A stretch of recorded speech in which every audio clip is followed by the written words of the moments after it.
ಕರ್ನಾಟಕದ ಜನರ ಆಶೀರ್ವಾದದಿಂದ ಇವತ್ತು ಈ ರಾಜ್ಯದಲ್ಲಿ ಕಾಂಗ್ರೆಸ್ ಸರ್ಕಾರ ಬಂದಿದೆ. ಇವತ್ತಿಗೆ 2.5 ವರ್ಷ ತುಂಬಿದೆ. ನಾವು ಕೊಟ್ಟ ಮಾತಂತೆ ಮಾನ್ಯ ಮುಖ್ಯಮಂತ್ರಿಗಳು ಗ್ಯಾರಂಟಿಯನ್ನು ಅನುಷ್ಠಾನ ಮಾಡಿದ್ದಾರೆ. ಅವರೇನು ಮಾತು ಕೊಡ್ತಾರೆ ಆ ಮಾತಿನಂತೆ ನಡ್ಕೋತಾರೆ. ಅದರ ಬಗ್ಗೆ ನನಗೆ ಮಾಹಿತಿ ಇಲ್ಲ, ನೀವು ಅವ್ರನ್ನೇ ಕೇಳಿ.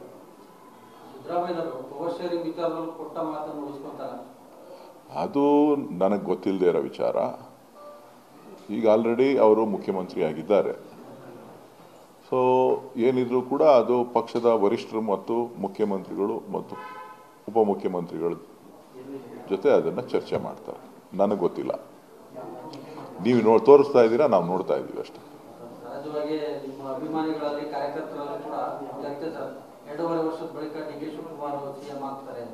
ಎಲ್ರಿಗೂ ಆಸೆ ಇದೆ.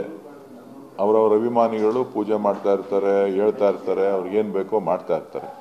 ಆದರೆ ನಾವು ಪಕ್ಷದ ಚೌಕಟ್ಟಿನ ಒಳಗಡೆ ಕೆಲಸ ಮಾಡುವಂಥವ್ರು. ಸೊ ಹಾಗಾಗಿ ಪಕ್ಷ ಏನು ಆದೇಶ ಕೊಡ್ತದೆ, ಯಾವ ಮಾರ್ಗದಲ್ಲಿ ನಡಿಬೇಕು ಅಂತ ಹೇಳ್ತಾರೆ, ಅದನ್ನು ಮುಖ್ಯಮಂತ್ರಿಗಳಿರ್ಬೋದು, ಉಪಮುಖ್ಯಮಂತ್ರಿಗಳಿರ್ಬೋದು, ಬೇರೆ ಯಾರೇ ನಾಯಕರುಗಳಿರ್ಬೋದು ಅದನ್ನು ಪಾಲನೆ ಮಾಡ್ತಾರೆ.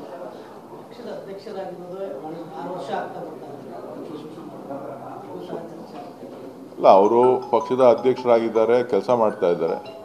ನಾಳೆ ಅವ್ರನ್ನ ಬೇರೆಯವ್ರನ್ನ ಮಾಡಿದ್ರೆ ಸಂಪೂರ್ಣವಾದಂಥ ಸಹಕಾರವನ್ನು ಯಾರೇ ಅಧ್ಯಕ್ಷರಾಗಿ ಕೆಲಸ ಮಾಡೋದಕ್ಕೂ ಅವಕಾಶವನ್ನು ಮಾಡಿಕೊಡ್ಲಿಕ್ಕೆ ಡಿ.ಕೆ. ಶಿವಕುಮಾರ್ ಅವರು ಸಿದ್ಧರಾಗಿದ್ದಾರೆ. ಇಲ್ಲ ಇಲ್ಲ, ರಿಸೈನ್ ಕೊಡಲ್ಲ ಅಂತ ನಿಮ್ಮ ಹತ್ರ ಏನು ಹೇಳಿಲ್ವಲ್ಲ. ನೀವು ಹಂಗೆ ಹೇಳ್ತಾ ಇದ್ದೀರಾ. ಅವರು ಪಕ್ಷಕ್ಕೆ ಏನೆಲ್ಲ ಮಾಡಬೇಕೋ ಅವಕಾಶ ಸಿಕ್ಕಿದಾಗ ಏನು ಮಾಡಬೇಕೋ ಅದನ್ನೆಲ್ಲ ಮಾಡಿದ್ದಾರೆ. ಸೊ